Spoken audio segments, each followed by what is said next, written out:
वीरान नगर के mental hospital के सामने सुबह के समय एक ऑटो आकर रुका। इसमें से रवि नाम का लड़का उतरा और अस्पताल के गार्ड को बुलाने लगा। कुछ देर तक जब कोई नहीं आया तो रवि खुद ही गेट खोलकर अंदर जाने लगा। जैसे ही रवि ने गेट खोला, एक आदमी ने उससे पूछा कि तुम टीवी ठीक करते हो? रवि ने जवाब दिया, नहीं। ये सुनते ही उस आदमी ने रवि को जोरदार थप्पड़ मारते हुए कहा कि यहाँ से अभी सिर्फ टीवी ठीक करने वाले को अंदर आना था, तुम यहाँ क्या कर रहे हो? रवि को कुछ समझ नहीं आ रहा था। थप्पड़ खाने के बाद उसका सिर भी चकराने लगा, लेकिन किसी तरह खुद को संभालते हुए रवि ने कहा कि मैं यहाँ नौकरी के लिए आया हूँ। तभी एक डॉक्टर और उसके साथ 4 कंपाउंडर भी गेट मैं यहाँ नौकरी के लिए आया हूँ। तभी एक डॉक्टर और उसके साथ 4 कंपाउंडर भी गेट के पास पहुँच गए। उन्होंने थप्पड़ मारने वाले इंसान को पकड़ लिया। डॉक्टर ने कंपाउंडर से कहा कि जाओ, इसे ले जाकर ट्रीटमेंट की तैयारी करो, मैं जल्दी आता हूँ। कंपाउंडर के जाते ही पास खड़ा रवि डॉक्टर के पास गया और कहा कि आज इस अस्पताल में मेरा पहला दिन है। क्या आप मुझे बता सकते हैं कि डॉक्टर पाटिल कहाँ मिलेंगे? डॉक्टर ने जवाब देते हुए कहा कि मैं ही पाटिल हूँ। तुम यहाँ से सीधे जाकर अपना जॉब लेटर ऑफिस में जमा करो और वहाँ से ड्रेस लेकर बगल के कैबिन में आ जाना।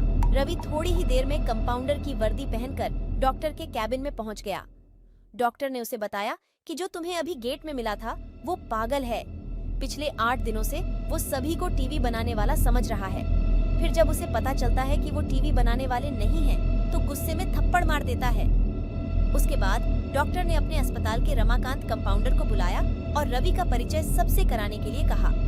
रमाकांत ने कुछ ही देर में रवि से सबको मिलवा दिया और फिर उसे मरीजों के कमरे में ले गया। वहाँ हर कोई कुछ न कुछ अजीब हरकत कर रहा था। कोई दिल टूटने वाली शायरी सुना रहा था, तो कोई फिल्मी संगीत गाते हुए डायलॉग मार रहा था।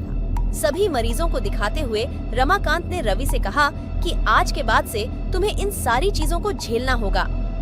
इतना कहकर रमाकांत वहाँ से चला गया।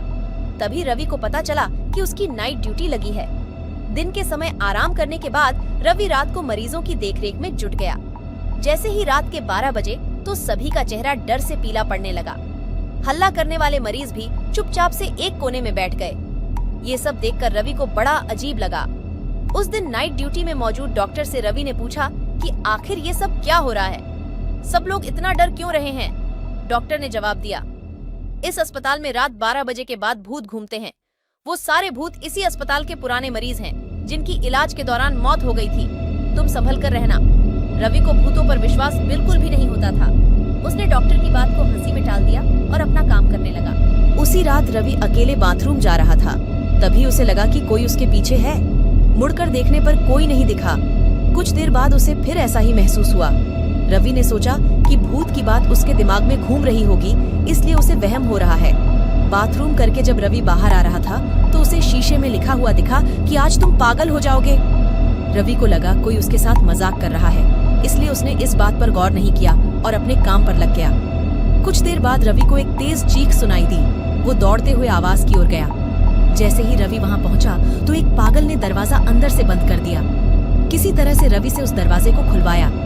दरवाजा खुलते ही उस पागल ने रवि को हवा में उछालकर गिरा दिया।